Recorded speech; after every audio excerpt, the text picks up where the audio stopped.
અને અમારા એ વખતના બધા જુવાનડાઓ ભારત જતા હતા. મને થયું લાવો આપણે ભારત જઈએ.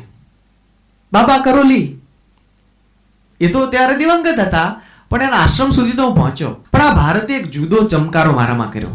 એ ભારતવાસીઓ તરીકે તમને મજા પડશે, તમને સાંભળવું ગમશે કે અમારું કલ્ચર, અમેરિકન કલ્ચર છે, વેસ્ટર્ન કલ્ચર છે, ઇટ થ્રાઇવ્સ ઓન રેશનાલિટી. અમને દરેક વસ્તુ પદ્ધતિસર SOP પ્રમાણે કરવી ગમે, લોજિકલ ના હોય તો અમે સ્વીકારીએ જ નહીં.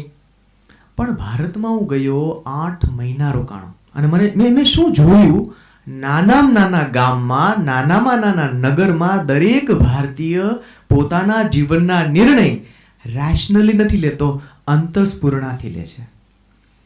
અને મને સમજાયું કે જીવનમાં અગત્યના નિર્ણયો અંતઃસ્ફુરણાથી લેવા જો. એક્સપર્ટની 1, 2 ને 3 માર્કેટ સર્વે નહીં કરવાના દોસ્ત. અંદરથી અવાજ આવવો જોઈએ. તારી અંદર 32 કોઠે દીવા થવા જોઈએ, જે અવાજ નીકળે એ પ્રમાણે કરવાનો. IBM ના એક્સપર્ટ એવું કહેતા હતા કે પર્સનલ કમ્પ્યુટર ચાલે જ નહીં. સાહેબ, મેકિન્ટોશે 60 લાખ પર્સનલ કમ્પ્યુટર વેચ્યા છે.